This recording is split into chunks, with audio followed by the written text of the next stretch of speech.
ഇന്ദിരാഗാന്ധി ദേശീയ വാർദ്ധക്യ പെൻഷൻ, ഇന്ദിരാഗാന്ധി ദേശീയ വിധവാ പെൻഷൻ, ഇന്ദിരാഗാന്ധി ദേശീയ വികലാംഗ പെൻഷൻ എന്നീ സ്കീമുകളിൽ ഉൾപ്പെടുന്നവർ, കൂടാതെ നമ്മുടെ സംസ്ഥാനത്തെ 50 വയസ്സിൽ പ്രായം കൂടിയവർക്കുള്ള അവിവാഹിത പെൻഷൻ എന്നിങ്ങനെയുള്ള സ്കീമുകളുണ്ട്.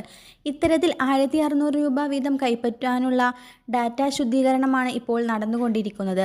സേവന സോഫ്റ്റ്വെയറിലേക്ക് നിലവിലുള്ള അംഗങ്ങളുടെ കൃത്യമായ വിവരങ്ങൾ ശേഖരിക്കുന്നതിൻ്റെ ഭാഗമായിട്ടാണ് ശുദ്ധീകരണ പ്രക്രിയ ആരംഭിച്ചുകൊണ്ടിരിക്കുന്നത്.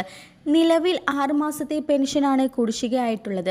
അതിൽ നിന്ന് 2 മാസത്തെ തുക 3200 രൂപ വിതരണം ചെയ്യാനൊരുങ്ങുകയാണ് കേരള സർക്കാർ. ഇത് മാത്രമല്ല, തുടർന്നുള്ള മാസങ്ങളിൽ കൃത്യമായി തന്നെ പെൻഷൻ വിതരണം ചെയ്യുമെന്നും സർക്കാർ അറിയിച്ചിട്ടുണ്ട്. എങ്കിൽ പോലും 60 ലക്ഷം വരുന്ന സാമൂഹിക പെൻഷൻ ഗുണഭോക്താക്കൾക്ക് ക്ഷേമനിധി ബോർഡ് ഉൾപ്പെടെയാണ് ആനുകൂല്യങ്ങൾ നൽകേണ്ടത്. അതുകൊണ്ട് തന്നെ പെൻഷൻ ഗുണഭോക്താക്കളുടെ കൃത്യമായ പരിശോധന, അർഹത സ്വീകരിക്കുന്ന പല കാര്യങ്ങൾ ഇതിൻ്റെ ഭാഗമായിട്ട് നടത്താൻ സർക്കാർ തീരുമാനിച്ചിട്ടുണ്ട്. സേവന സോഫ്റ്റ്വെയറിൽ നിലവിൽ പെൻഷൻ ലഭിക്കുന്ന എല്ലാവരുടെയും വിവരങ്ങളുണ്ട്. ഈ അംഗങ്ങളുടെ എല്ലാം പുനർപരിശോധനയാണ് സർക്കാർ ഇപ്പോൾ നടത്തിക്കൊണ്ടിരിക്കുന്നത്. അതുകൊണ്ട് തന്നെ പെൻഷൻ ഗുണഭോക്താക്കളുടെ രേഖകളിലോ വിവരങ്ങളിലോ മറ്റോ വല്ല പൊരുത്തക്കേടുകൾ ഉണ്ടെങ്കിൽ അത് ഇപ്പോൾ തന്നെ തിരുത്താൻ അവസരമുണ്ട്.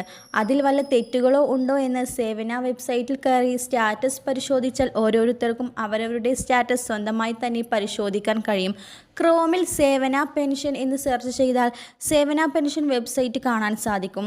കൃത്യമായി ലിങ്കിൽ കയറിയാൽ ആധാർ നമ്പർ ഉപയോഗിച്ച് നിങ്ങളുടെ സ്റ്റാറ്റസ് പരിശോധിക്കാവുന്നതേയുള്ളൂ. പേര്, വിലാസം, അതുപോലെ മസ്റ്ററിങ്ങുമായി ബന്ധപ്പെട്ട കാര്യങ്ങൾ എല്ലാം തന്നെ അറിയാൻ സാധിക്കും. ഇത്തരത്തിൽ പരിശോധിക്കുമ്പോൾ തെറ്റൊന്നും ഇല്ല എന്ന് ഉറപ്പുവരുത്തൽ നിർബന്ധമാണ്. പൊരുത്തക്കേടുകൾ വന്നിട്ടുണ്ടെങ്കിൽ ഉടനെ തന്നെ തിരുത്തൽ ചെയ്യുക. പെൻഷൻ വാങ്ങുന്നവർ കൃത്യമായി ഈ കാര്യങ്ങൾ ചെക്ക് ചെയ്യുക. തിരുത്തൽ ആവശ്യമുണ്ടെങ്കിൽ ആവശ്യമായ രേഖകൾ കൊണ്ട് പഞ്ചായത്തിൽ എത്തിച്ചേരണം. മെയ് 31 മുമ്പ് ചെയ്താൽ പുതുക്കിയ വിവരങ്ങൾ സേവന വെബ്സൈറ്റിലേക്ക് മാറ്റാൻ സാധിക്കും.